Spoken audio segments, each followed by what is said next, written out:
Hello? We're going to start in about 1 minute.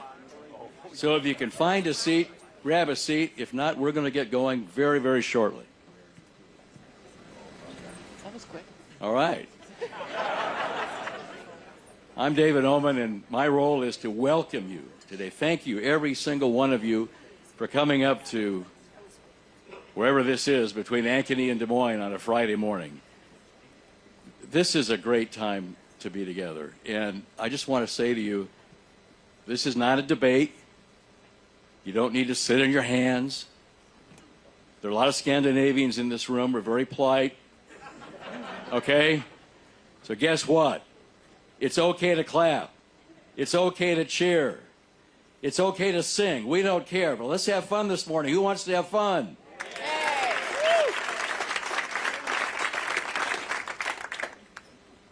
We have an outstanding candidate, and there are a lot of new people in this room, and thank you for coming aboard. Nikki Haley is whip smart. She's got great people skills, a wonderful persona and family. She exudes the traits that we look for when people aspire to serve us. And we are so lucky to be around her and to have her running for the highest office in the land. And she's doing it with the right tempo. It's picking up. She's doing it with the right temperament. And she's doing it with the right message that is focused not on the past, but on the future of our country. And I'll just say this. I don't know about you. I think she won 3 out of 3 debates.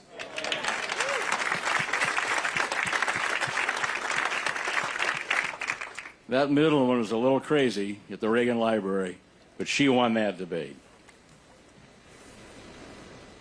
And more importantly, people are watching. I hear this on the street. I see people nodding right here. You're watching. You're keeping score. You're looking at who's really answering the questions and who's focused on the future. Nikki Haley is that person, and she's bringing a lot of energy to this campaign. So that's why, about a week ago, a group of us got together. And we've been talking on and off through the fall. Who do we like? Who do you want? Who do you want? Who can win? And we decided this was the time, right now, to get in this campaign and get behind a candidate who can win. And we were, right? Let's go. Let's hear it.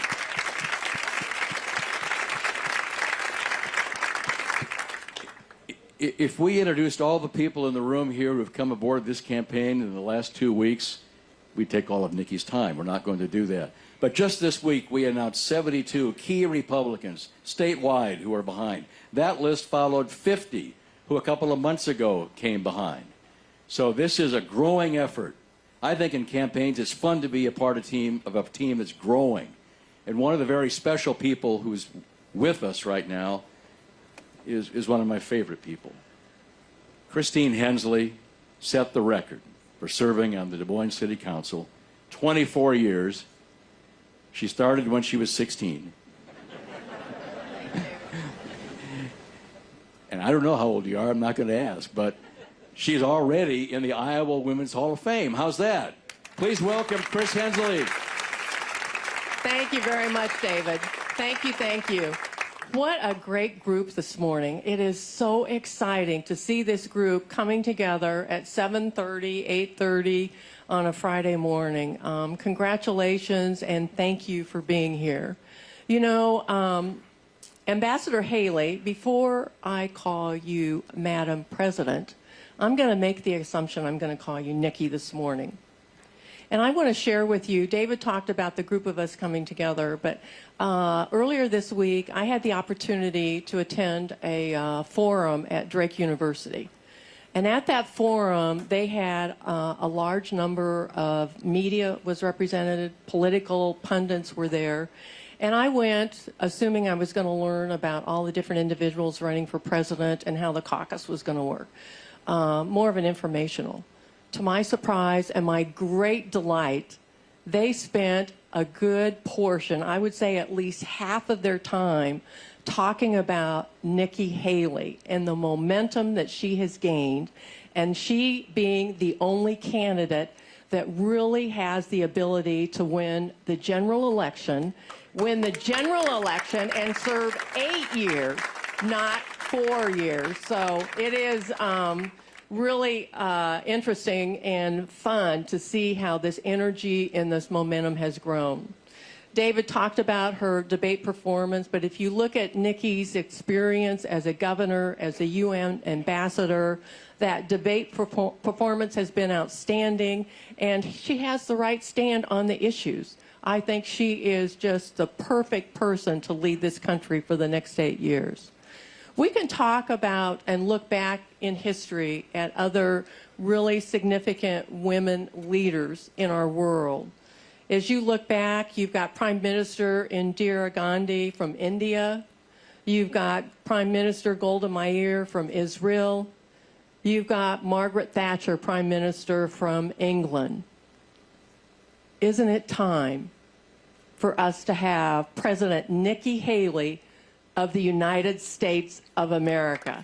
Thank you.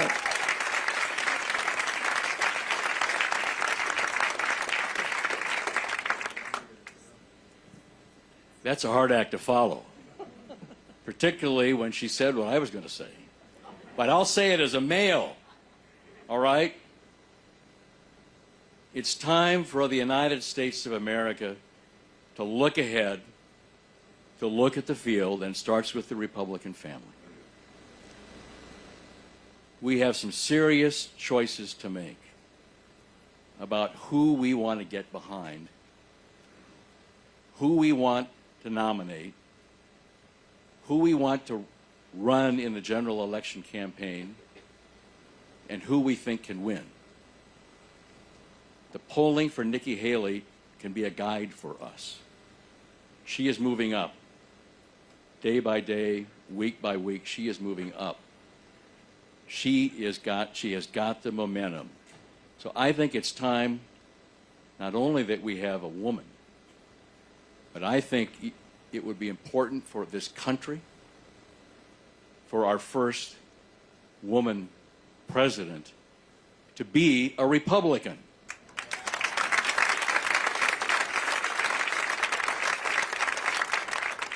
We don't need to look back at Hillary. We don't even want to cloud our heads thinking of Kamala. Nikki Haley can do the job. So let me introduce to you, you can call her, some call her ambassador, some call her governor. She likes to be called Nikki. Let's welcome the next president of the United States, Nikki Haley.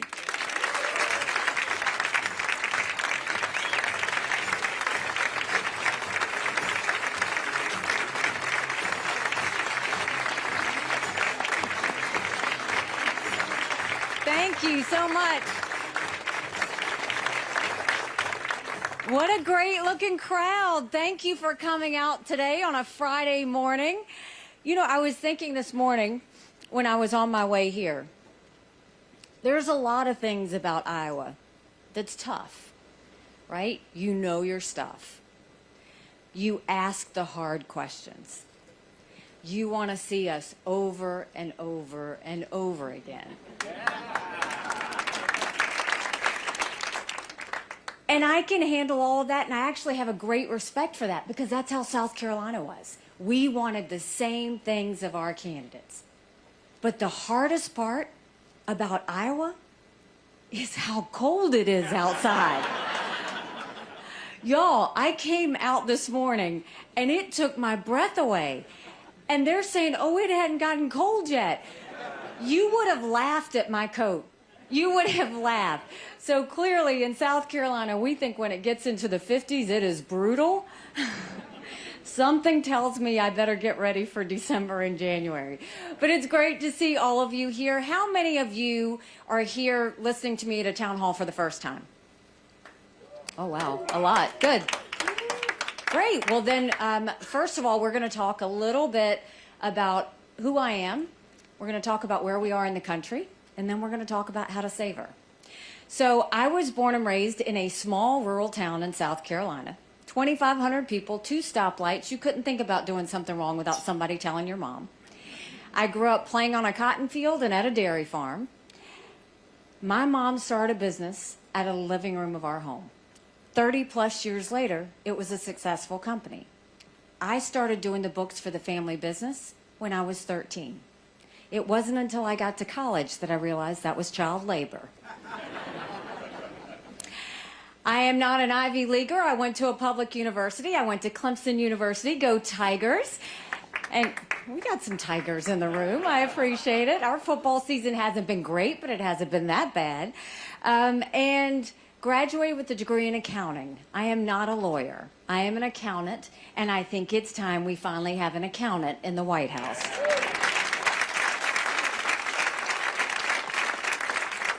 I went on and worked in the corporate world, and then I came back home to the family business. And one day I happened to be telling my mom how hard it was to make $1 and how easy it was for government to take it. And my mom said, quit complaining about it, do something about it. I truly did not know you weren't supposed to run against a 30-year incumbent in a primary. I had never been politically active, but once we realized he was related to half the district, the only option was to win. So I went around the district and I said, we've got way too many lawyers at the State House. I think it's time we finally have a really good accountant. And the district took a chance on me and we won. And when I got to the State House, my passion was small businesses. I think small businesses are the heartbeat of our economy. And so I worked hard to fight for them. But in South Carolina, a lot of legislation is passed by voice vote. All in favor, say aye. All opposed, nay. The ayes have it. But one day, the legislature put forward a bill to give legislators a pay raise. All in favor, say aye. All opposed, silence. The ayes have it, yet to this day, you can't find anyone that says they voted themselves a pay raise. I was furious because we had a Republican House, a Republican Senate, and a Republican governor.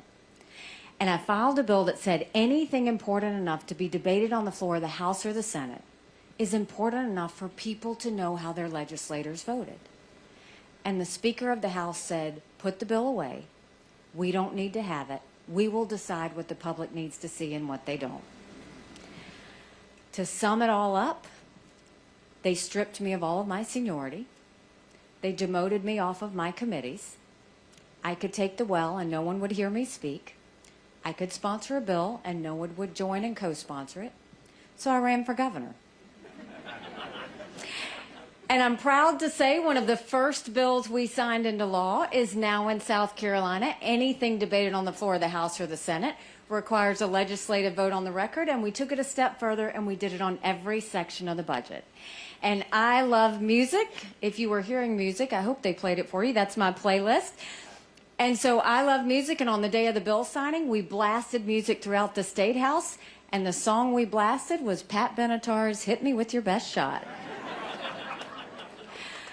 When I became governor, South Carolina was hurting. We had 11% unemployment. We had thousands of people on welfare, and South Carolina was the butt of the jokes. And so we got to work. By the time I left being governor, we were building planes with Boeing. We were building more BMWs than any place in the world. We brought in Mercedes-Benz. We brought in Volvo, 5 international tire companies. And we were called the Beast of the Southeast, which I love. We had gone from that 11% unemployment down to 4%. We announced jobs in every county in the state. And we acknowledged the truth. We said, if you have to show picture ID to buy Sudafed, if you have to show picture ID to get on a plane, you should have to show picture ID to protect the integrity of the election process. And we passed voter ID in South Carolina.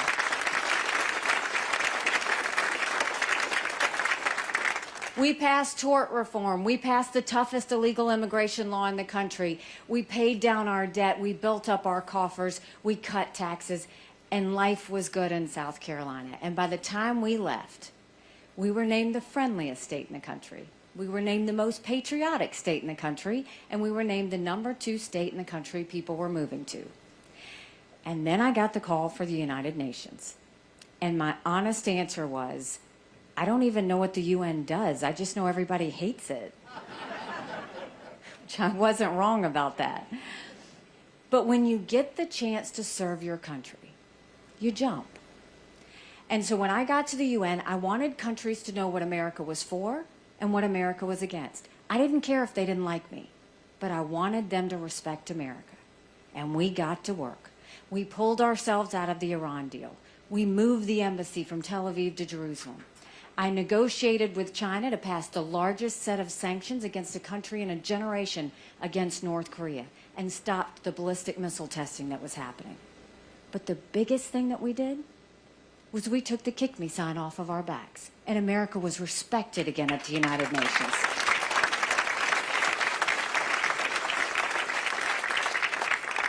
Now I'm running for president, and I don't need to tell you how bad things are. You don't have to turn on the news to feel it. You feel it when you go to the grocery store. You feel it when you fill up your car with gas. You feel it in your mortgage payment, with your insurance payments. You feel it in everything you do. We are almost $34 trillion in debt. We're having to borrow money just to make our interest payments. China owns some of that debt. Now, I would love to tell you that Biden did that to us. And he has sent us down this roller coaster of socialism that is dangerous, that we have to stop. But I have always spoken in hard truths, and I'm going to do that with you today. Our Republicans did that to us too. You go back and look at that $2.2 trillion COVID stimulus bill that they passed with no accountability. They expanded welfare to where we now have 100 million Americans on Medicaid, 42 million Americans on food stamps. That's a third of our country. And did Republicans try and make it right? No. They opened up earmarks and pet projects for the first time in 10 years, pushing through 7,000 of them last December. Want to know how they spent your money? $30 million on an honors college in Vermont, $10 million to tear down a hotel in Alaska, $7.5 million on a courthouse in Colorado, and the list goes on. In the 2024 appropriations budget, Republicans put in $7.4 billion worth of pet projects and earmarks. Democrats put in $2.8 billion. Now you tell me who the big spenders are. All while 60% of Americans are living paycheck to paycheck. 50% of American families can't afford diapers. 1 in 6 American families can't pay their utility bill. Social Security will go bankrupt in 10 years, bless you. Medicare will go bankrupt in 8. You look at our education system. Everybody wants to blame COVID for education. We had problems with education before COVID. Did you know that right now in America, 29%, only 29% of our 8th graders in this country are proficient in reading? 29%. Only 26% of our 8th graders are proficient in math. If we don't do something about this, we're going to be in a world of hurt 10 years from now. And then you look at the border. I have run out of words to say about what's happening on the border. It truly is a dereliction of duty in every way whatsoever. And I've been to the border, and I didn't pull a Kamala, go and come back. I went 400 miles down that border. You're not ready for what I saw. Mounds of clothes, mounds of shoes, paraphernalia, rape areas that the women and girls had to walk through. When you get up in the morning, you get your coffee and you watch the news. When these ranchers get up in the morning, they get their coffee and they go see if anybody died crossing the fence. They pick up whatever little kids were left behind and turn them over to Border Patrol. I met with multiple sheriffs. They said before 7 a.m. they round up whatever illegal immigrants they can find. They turn them over to Border Patrol. Border Patrol documents them and releases them until their court date years from now. And when I asked Border Patrol about their job, they said, you want to know what we do? We're glorified babysitters. They don't let us do our job. 7 million illegal immigrants have crossed that border. We had enough fentanyl cross the border last year that would kill every single American. Number 1 cause of death for adults 18 to 45, fentanyl. And don't think for a second China doesn't know what they're doing when they send it over.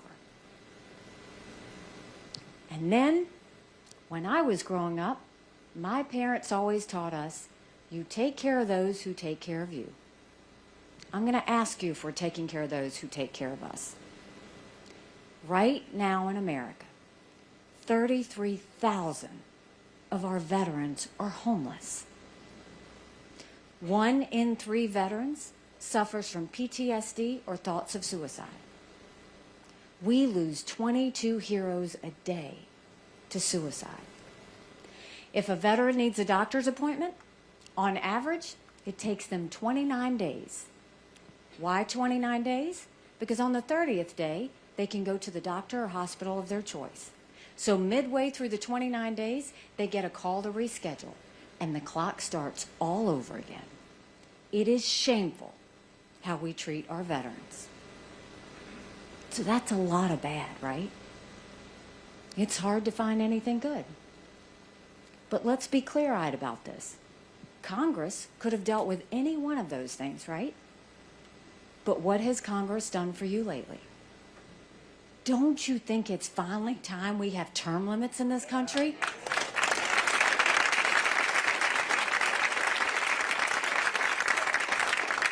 Don't you think we need to have mental competency tests for anyone over the age of 75? Now, I'm from the South.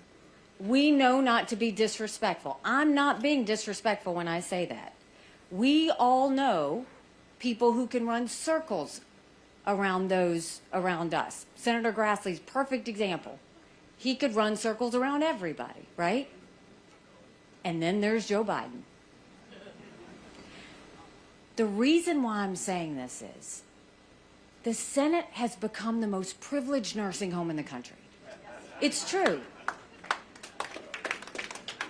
We need people at the top of their game. These are people making decisions on our national security.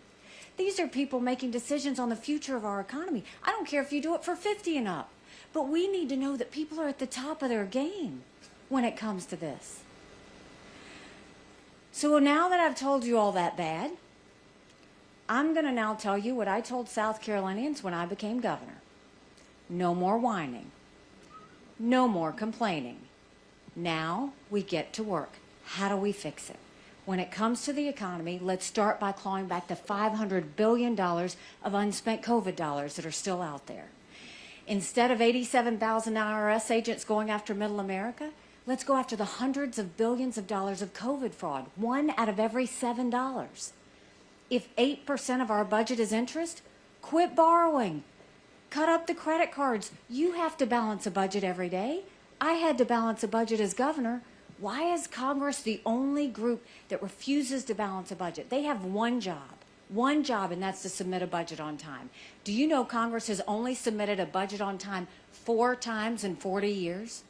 4 times. When I am president, we will cut the spending, we'll cut the borrowing, we will eliminate the earmarks, and I'll veto any spending bill that doesn't take us back to pre-COVID levels. That will save us trillions. Then we're going to focus on what we need to be doing for the middle class. Right now in America, the rich are getting richer. The poor are getting poorer. We've got to open it up for the middle class. We're going to eliminate the gas and diesel tax in this country. And then we're going to turn around and cut taxes on middle America and shrink those brackets so it's more simplified. That's how we'll start to get things back on track.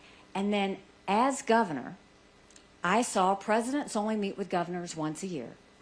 When I am president, I will meet with the governors once a quarter, Republican and Democrat, with the sole purpose of taking as many federal programs as we can and pushing them down to the states. That way we reduce the size of the federal government, but we empower the people on the ground. Think education, think healthcare, think welfare. If we did that, wouldn't you much rather have your legislature and Kim Reynolds handle that than some bureaucrat in D.C.?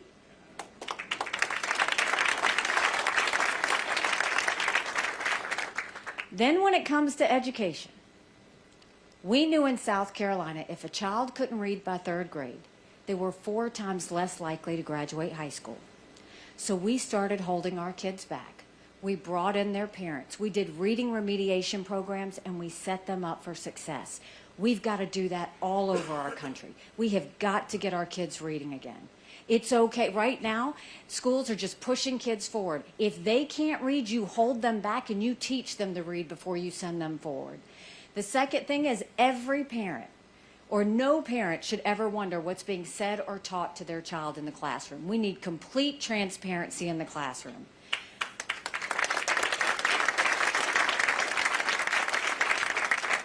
As parents, we have one job, and that's to get our kids right. That's why it's important that every parent be able to pick the school that they think their child should go to. Every child deserves a good education, regardless of where they're born and raised. We have to stop mandating education based on a zip code. And then let's get our kids to learn how to build things again. Let's put vocational classes back into our high schools.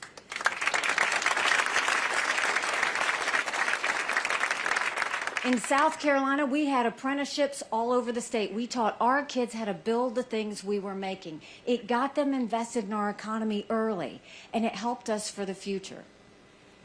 And then I'll tell you, there's one thing I have to say as a point of personal privilege. For all you girl dads out there, and for all you strong moms out there, it is important that we always raise strong girls.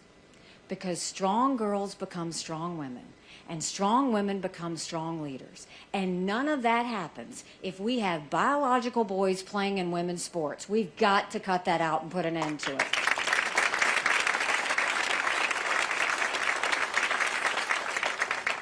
My daughter ran track in high school. I don't even know how I would have that conversation with her. How are we supposed to get our girls comfortable with biological boys in their locker room? You can't do it. And then when it comes to the border, we'll do what I did in South Carolina, but we'll take it to a national level. We'll do a national E-Verify program and require every business to prove that the people they hire are in this country legally. We will defund sanctuary cities once and for all and get rid of that safe haven.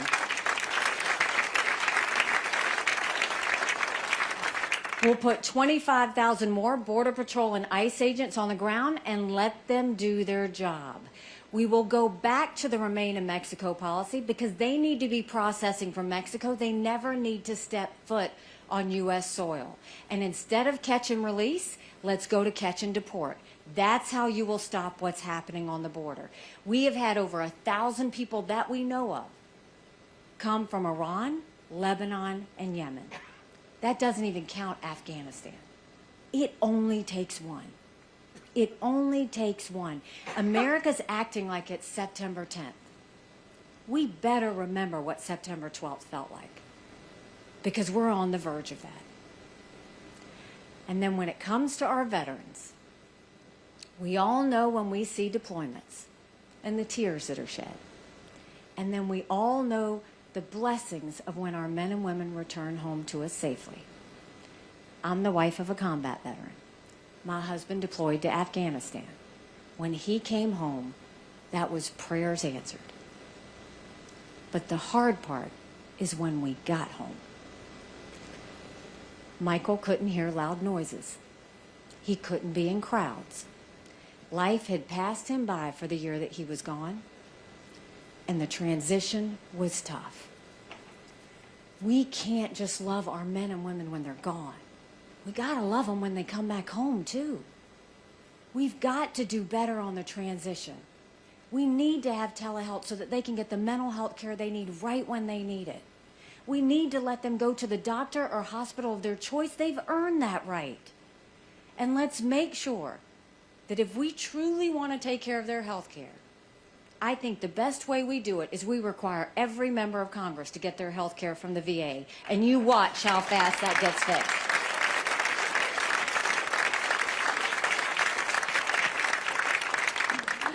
It'll be the best health care you've ever seen, guaranteed. We have to get that right. That's so important. So we have our answers on the domestic side of things and how we'll get her back on track. Now let's talk about national security. It is no exaggeration to say the world is on fire. We've got a war in Europe. We've got a war in the Middle East. We've got China on the march. We've got North Korea testing ballistic missiles.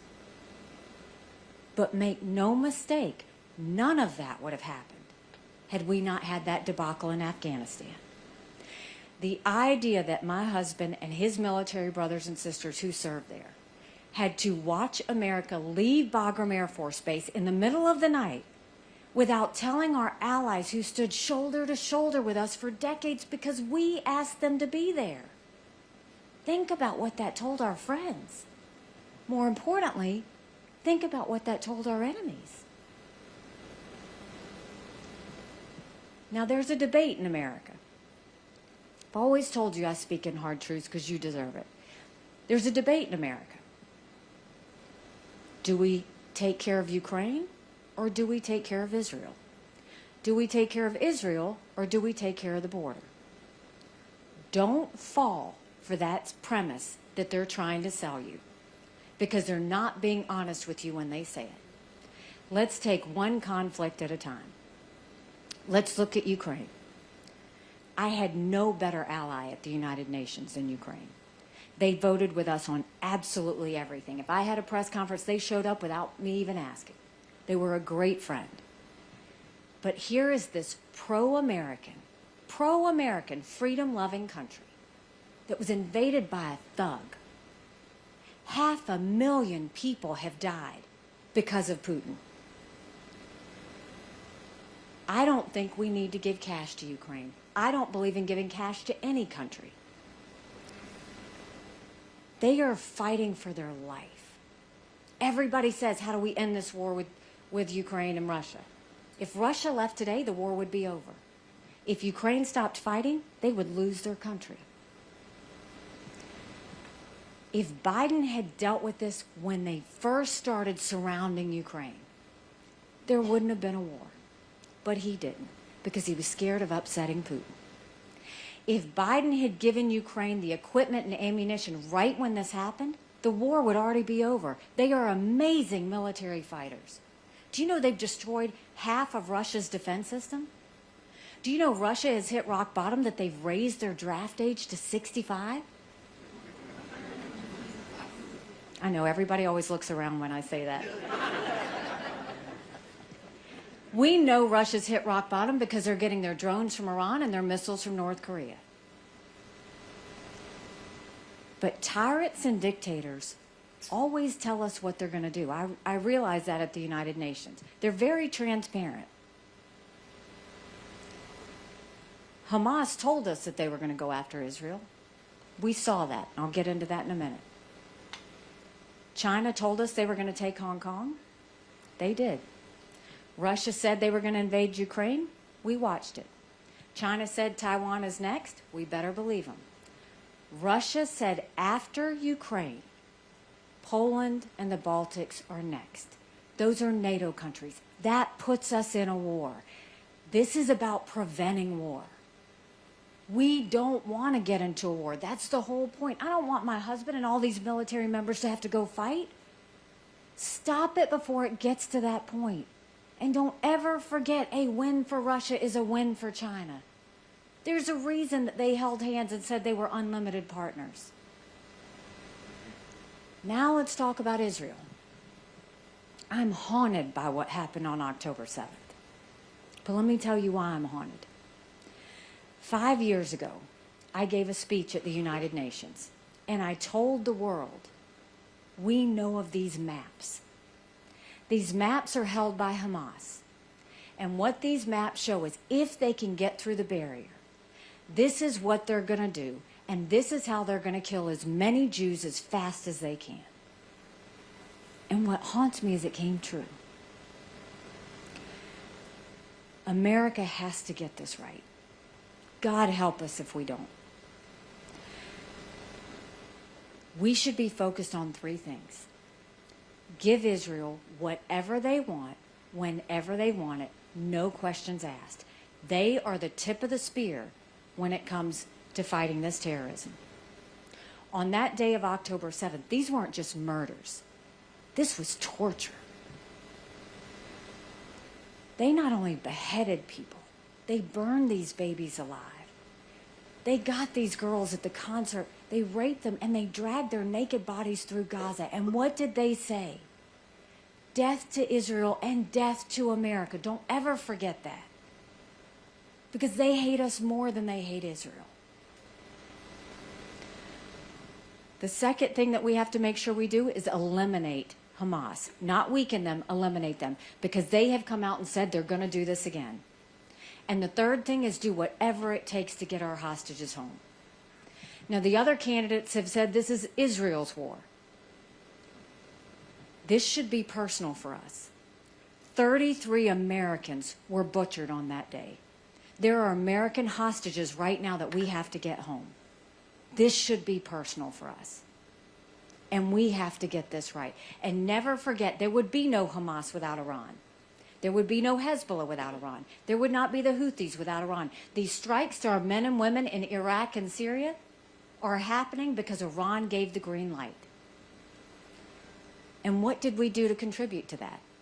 Think about what Joe Biden did.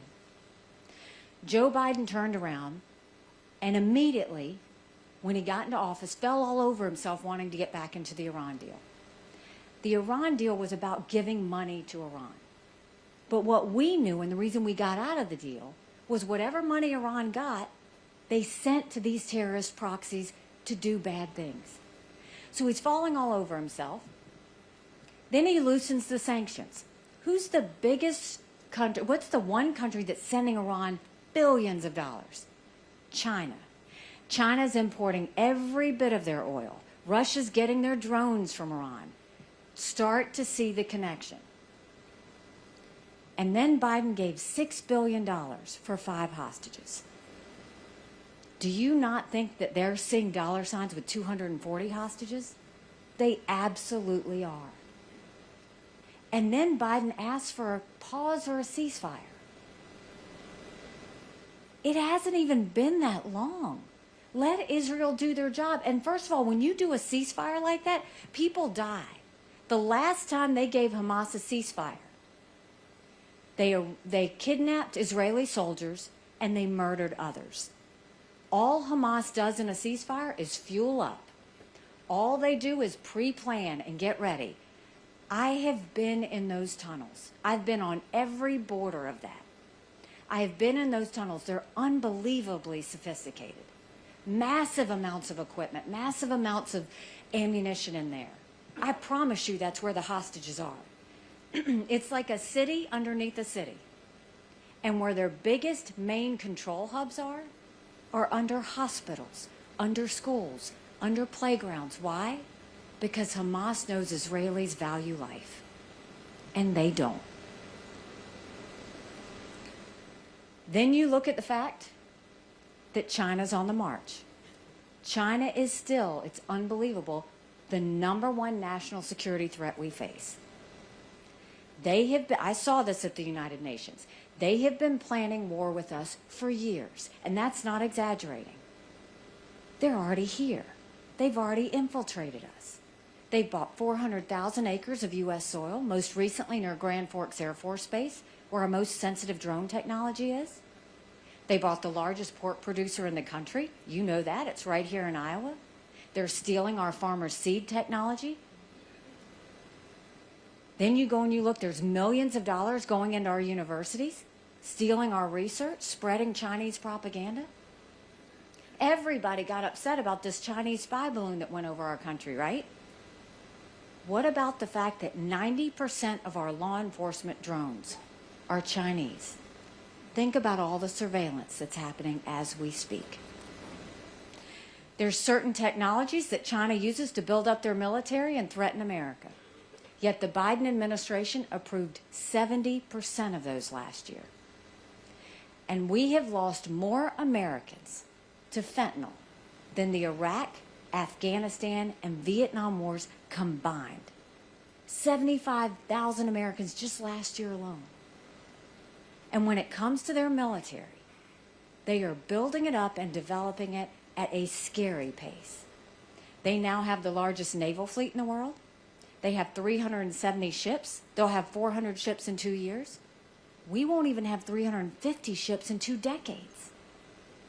They're doing artificial intelligence. They're doing cyber. They're doing space. They've developed hypersonic missiles. And now China's the #1 developer of neurostrike weapons. Weapons engineered to change the brain activity of military commanders and segments of the population. That's who we're dealing with. So when Biden and Yellen go and fall all over themselves to get a meeting, and they say, oh, China's a competitor, I dealt with China every day. They never saw us as a competitor. They always saw us as an enemy. We've got to start looking at them the way they look at us. So how do we deal with China? The first thing we do is we stop selling them any land and we take back every bit of land they've already purchased. The second thing we do is we make sure that we go to every one of our universities. And this is not just Chinese money. When you look at those pro-Hamas rallies, this is Arab money too. We go to our universities and we say, you take foreign money or you take American money, but the days of taking both are over. Let's get that infiltration out of our universities.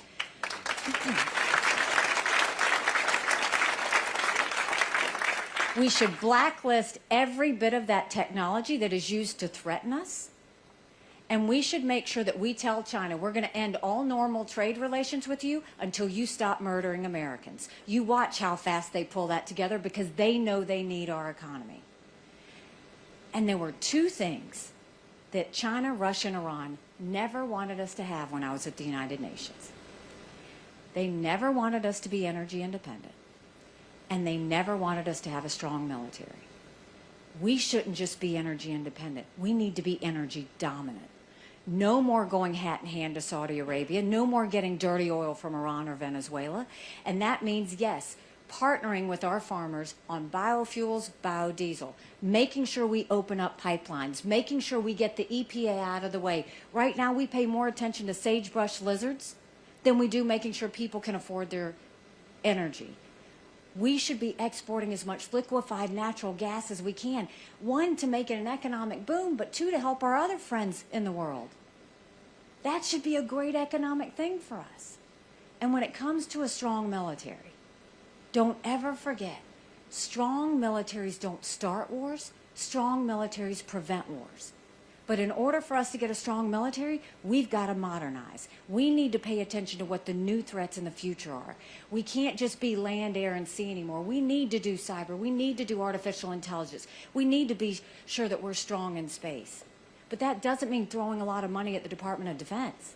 That means tearing down all that bureaucracy, all the red tape, the slowness that has happened in the Department of Defense. And for God's sake, you can ask my husband and his brothers and sisters in the military, we have got to stop these gender pronoun classes. It's killing their morale.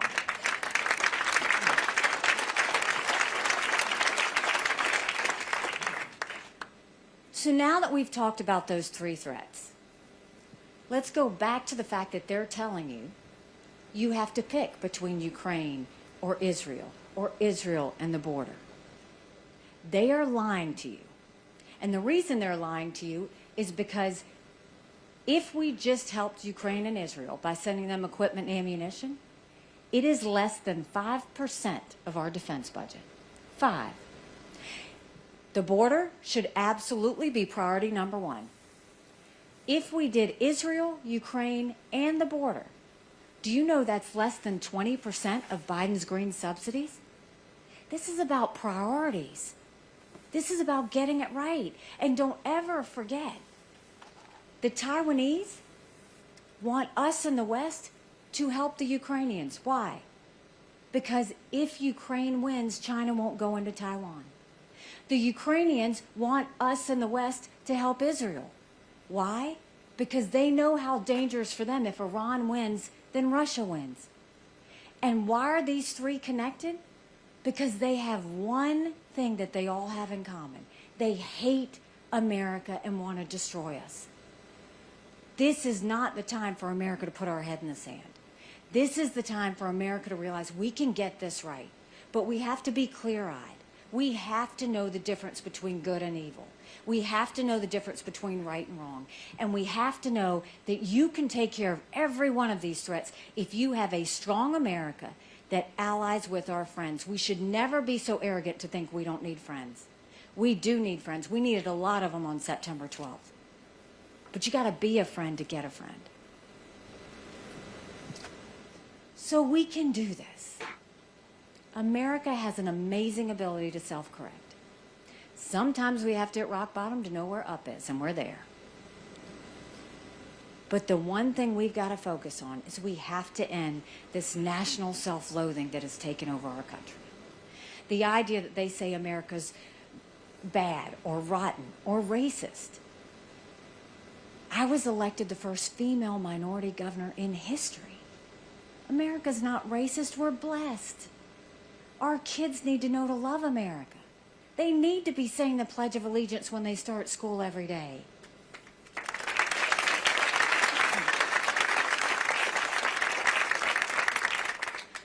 You know, 5 months ago, I dropped my husband Michael off at 4 a.m.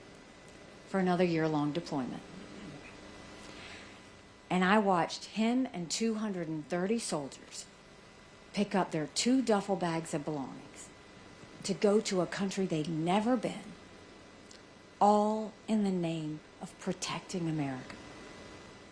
They're willing to sacrifice their lives and their families because they still believe in this amazing experiment that is America.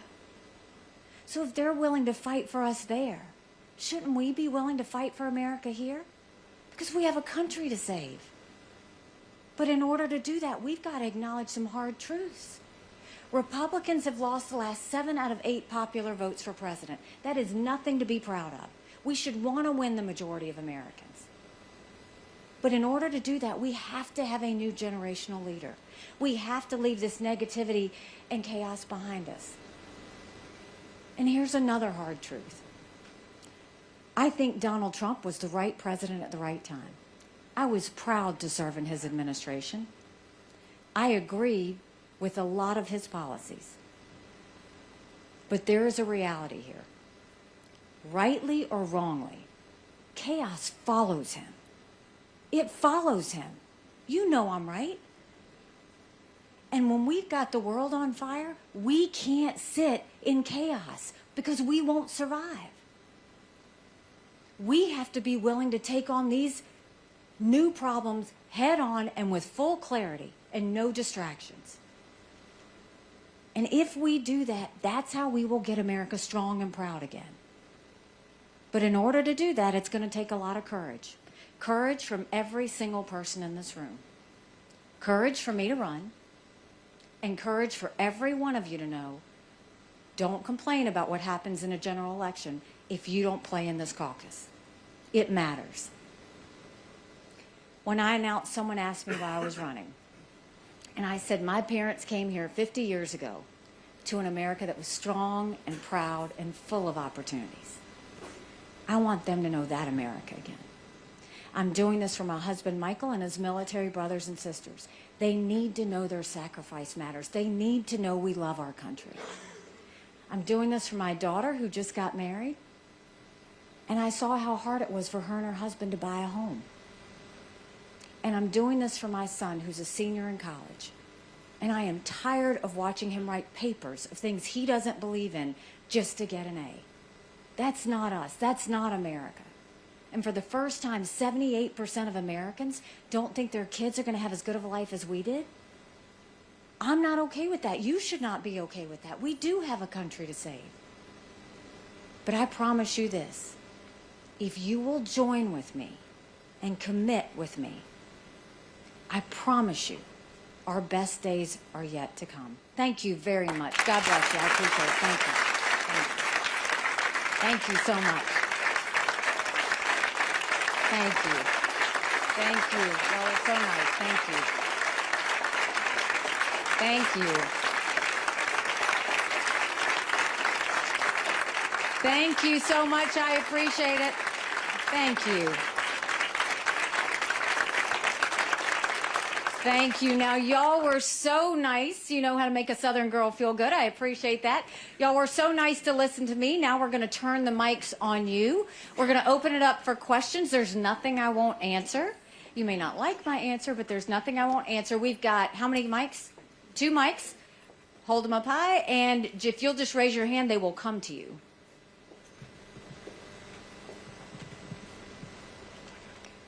Yes, sir. Ambassador Haley, it's great to see you. Thanks for being here in Ankeny today. Thank you. As you know, Iowa leads the nation in the production of corn, and a majority of the corn we produce goes into making ethanol. This is a big part of our economy here in the state of Iowa. In order to ensure that ethanol can continue to advance, it's critical that consumers have access to higher blends of that fuel at the gas pump, like E30 or E50. Will you commit to supporting policies that will facilitate that goal? Thank you. Yes, and I commit to any of the states. I know that in Iowa, y'all have gone and raised it again to what it needs to be. We want to see that we do that. We want to make sure that we have those ones. I want every bit of energy resource we can get. I mean, it's really important. But the second thing, you brought up that point, and yes, you're going to be partners with us. I want our partners, whether it's soybeans or corn, I want to make sure that we are partnering so that we have fit all of our energy needs, but grow our economy in the process. It's a great economic driver. The second thing, though, is the agricultural side. A lot of what Iowa does goes to China, right? This is what I'm going to do for you. A president is a leader, yes, but a president's also supposed to be a saleswoman. And when I was governor, yes, I recruited a lot of businesses in, but I was constantly selling our products out of South Carolina. I want to make sure that Iowa doesn't fall because of what's happening with China. I want to move all of those agricultural sales to our friends. I want to go to India and sell it to them instead. I want to make sure all of our other friends are getting it. I don't want you to feel dependent on China, and I'm going to help make that happen because we want that agricultural exports to continue, but we don't want China pulling the rug out from under us to do it, and so we're going to go and make sure you have an option there as well. Thank you.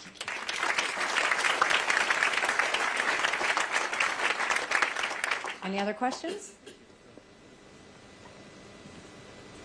Yes, sir. My question has two parts to it. It's on foreign policy. There's been a lot said in the three debates about how much aid should go to Ukraine, whether we should even send any aid to Ukraine. But at the end of the day, the war in Ukraine will eventually have a conclusion, and hopefully, God willing, it will be with the Ukrainians taking back all of the land that rightfully belongs to them. I would like to the first part of my question is, what would happen, what would be America's relationship with Putin's Russia once this war concludes? What is the long-term plan? Look, I dealt with the Russians every day, and what I did was we would go and spar in the Security Council, and I would fight for America, and then when we were walking out the door, I would ask the ambassador about his son. You know, you have to have the ability to, one, keep conversations going, but let them know what we expect of them. The biggest thing I did was I was never reactionary to our enemies. I always told them what we expected of them. And I always made sure that whatever we said, we could follow up with. Because you can only give harsh words if you're willing to follow through and actually do it. And so we did that. It is not that we will ever stop speaking to Russia. You keep your enemies close and you always know what they're doing all the time. But at the end of the day, our job is not to worry about what Russia thinks of us. Our job is to focus on our partnerships with our friends. It's on freedom, it's on democracy, it's on pro-American things. And I'll tell you, the other side of this is, when I was at the United Nations, and we were condemned by the entire world for moving the embassy from Tel Aviv to Jerusalem, I was happy to fight that fight, and I was happy to do the veto, and I was happy to let them have it. But I was mad. So I went back to my office, and I said, okay, I want you to put a book together. I want you to list all 193 countries that belong to the UN. I want the second column to be the percentage of times they voted with the U.S. and against the U.S. And I want the third column to be how much foreign aid we give them. And I took that book and I gave it to President Trump. He lost his mind. He's flipping pages. He's yelling out countries. And I said, look, I'm not saying that you give foreign aid based on a percentage vote at the UN. But that should be one of the things we look at. Quit trying to buy friends. Quit paying off enemies. That's not what we should be doing. Do you know we gave $50 billion last year in foreign aid? Do you know who we gave it to? Iraq, that harbors terrorists that try and kill our soldiers. Zimbabwe, the most anti-American African country there is. Belarus, who's holding hands with Ukraine as they try and fight, who's holding hands with Russia as they try and fight Ukraine. We gave money to Cuba. who we named a state sponsor of terrorism that's putting a spy base against us off our shores. And the one that makes me sick to my stomach, we gave money to China. How weak do we look? When I am president, we will no longer give money to countries that hate America. That's my promise to you.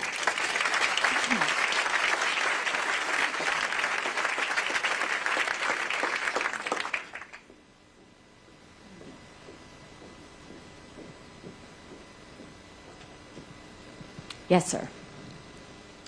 Ambassador, thank you for being here and your message this morning. I think it really encapsulates what a lot of us believe. Our biggest concern is how do we get through the elephant not in the room? Because, you know, his electability versus your electability, there's no question you would prevail. But we need a strategy or tactics to get through that MAGA world. So how do I win, right? That's the question. Well, first of all, it sure would help if y'all all agreed to caucus for me. Can we just say that? That's the first thing. Look, I think that I have focused very much for months coming to Iowa, going to New Hampshire, going to South Carolina over and over and over again, and get used to this face. I'm not going anywhere. Our goal was, I'm trying to, one, earn your trust, earn your vote. The way this will happen is this is not 2016 all over again. If you notice, if you don't make the debate stage, you're pretty much out. We started with 12 candidates. The first debate was 8 candidates. The second debate was 7 candidates. The last debate was 5 candidates. This debate next month, it'll be December 6th in Alabama.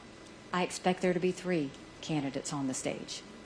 So going into Iowa, we're going to see 3 to 4 people fight for Iowa. A couple people are going to drop, and then we're going to go into New Hampshire. And then we're going to fight for Granite Staters. Then more people are going to drop, and then I go head-to-head with Trump in my home state of South Carolina, and we take it.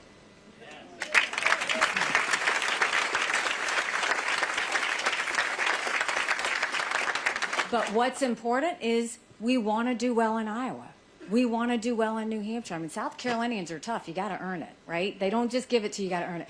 And so we want to do that. It can be done. But what I have heard is it's not that people don't support Trump. They do.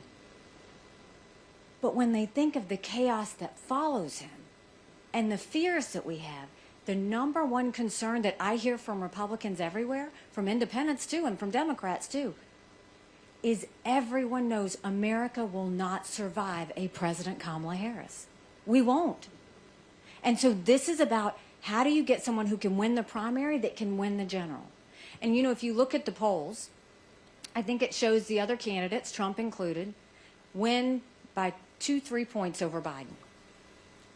If you look in those same polls, I beat Biden by 10 to 13 points.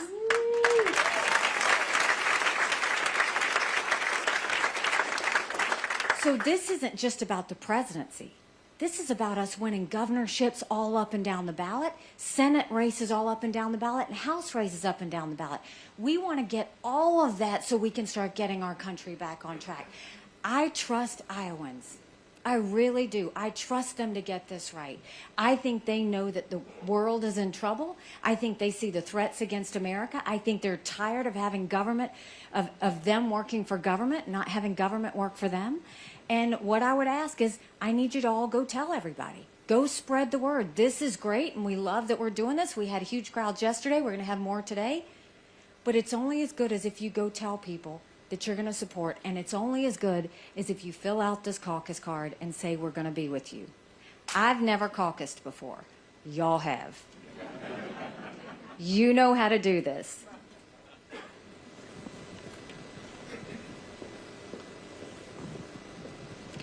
Yes, sir. Thanks again for being here Thank you. in Iowa. And you talked a lot about pocketbook issues and how we're having a pinch because of inflation. There's a class of citizens out there called family caregivers, and they're spending over $7,200 a month. If you were like me, a veteran military God family bless. caregiver, we spend over $11,500 out of our pocket. What are some ideas that you have to alleviate some more of that pinch at the pocketbook when it comes to family caregiving? You know, that's an issue that hits home to me because Michael and I take care of my parents. They live with us. They're 87 and 89. By the way, there's not a time that I sit home for dinner with my mom where she doesn't say, "Are those people still crossing the border?" It makes her crazy. But I know the sacrifices because it's not just the money. It's the emotional toll. It's the time of taking them back and forth to the doctor. It's the time of being with them. My dad, say a prayer, is going to the hospital today, and it's making sure that you're there for them and you're talking to the doctors, and it's a huge toll. And we are seeing a generation that needs more care, and we're seeing a younger generation that's having to really sacrifice to do that. We've got to find ways. The reason why I said I wanted to cut taxes on the middle class is to do whatever we can. But the biggest thing is the healthcare system in this country. How can we be the best country in the world and have the most expensive healthcare in the world? Truly, at the end of the day, that's the focus. And the way we're going to deal with that is we're going to just open it all up. We're going to make them have to show us everything. I want insurance companies, to the hospitals, to the doctors, to the pharmaceutical companies, to the PBMs. We're going to make them show us everything. And once we see their warts, and once we see exactly what they're doing, that's when we're going to start to fix it. If we just dealt with the insurance companies alone, we would cut our health care costs in half. But I'll tell you, last time my mom was in the hospital, she went and a nurse came up to her to give her some Tylenol. And she said, "I don't need it." And the nurse said, "Honey, go ahead and take it. You're paying for it anyway." And when we got her out of the hospital, we get this bill that was negotiated by the insurance company and the hospital, and no one asked us anything. The patient has sat in the back seat for long enough. We have to get it to where the patient is involved. When you go get your car fixed, what do? They say, "Well, we can do a temporary fix and it's going to cost you this much. Or we can do the full-fledged fix and it's going to cost you this much." But you decide because you're in the driver's seat. We are going to fix healthcare in a way that the patient is now in control. The patient decides what care they get. And not only that, doctors give you don't give you those 10 tests because you need them. They give them to you for the 90% chance they'll get sued. We passed tort reform in South Carolina. We've got to pass tort reform in America. That's going to be a huge thing that we do to really get our costs down. And then the final thing is, in South Carolina, I eliminated certificate of need. And if you don't know what certificate of need is, it is this, I don't know, I think it's a power structure, but basically it says that if you have a hospital here, you can't put another hospital for X number of miles. If you have a nursing home here, you can't put a nursing home for X number of miles. If you have a surgical center, you can't put a surgical center for X number of miles. Well, what does that do? It alleviates competition. I grew up in a family business. My mom would always say the best thing that could happen to us is if our competition went across the street, because we'd stay good on our service and the prices would go down. That's what you do for healthcare. We need competition, because then all of a sudden, guess what? They're fighting for you. They're giving you unbelievable service. They're reducing all the prices to get you in their door. We've got to go and create demand and a want that those healthcare systems go to the patient and fight for the patient. When we do that, the patient will be back in the driver's seat. And I think that's going to go a long way to giving cash in the pockets of caregivers and making sure that they're given some relief along the way.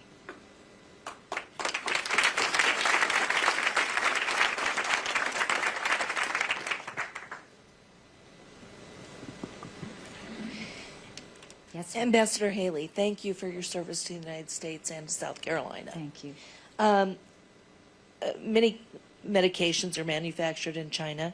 During COVID, we heard a lot about this and the shortages ensued. The subject seems to have disappeared. What can be done to bring drug manufacturing as well as other critical products back to America? It's a great question. You know, when we're talking about China, what I tell CEOs that I've talked to, a couple of summers ago, I talked to 400 of them. And I said, I want you to assume if China pulled the rug out from under you tomorrow, would you be ready? When I get into office, the first thing we're going to say is, if China pulls the rug out from under us tomorrow, will we be safe? Go back to COVID. They told you to put on masks. They were made in China. They told you to take a COVID test. If you turned it over, it was made in China. If you go down your drugstore aisle, all those medications are made in China. That's a national security issue. So the one thing we need to do is make sure we're focused on partnering with our friends. India, Japan, South Korea, Australia, Israel, making sure that we focus on those. India makes a ton of chemicals. They gave themselves $1 billion stimulus to become less dependent on China. We need to go and focus on how to be less dependent on China. But let me tell you something that'll even make you more upset. We know we need to do that. But there is a company in Bristol, Tennessee, that makes amoxicillin.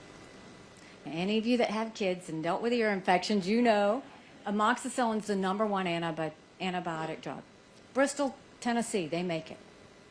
Do you know our federal government won't buy any of it from them? They buy it all from China. Think about that. If you're not even going to help American companies help us, what are we doing? We should be encouraging that company to make more. We should be supporting that company so we don't have to get it from China. It's a complete mind change that we have to do. But it all comes from, if our enemies pulled out the rug from under us tomorrow, what are the national security threats we would face? It's what I will do on the first day, is focus on that. We can't be and you can see now, there's certain, if you go to the doctor, certain medicines they're saying we're running short. We don't have them. That can never happen. Can never happen. We've got to start focusing on that. Okay, any other questions?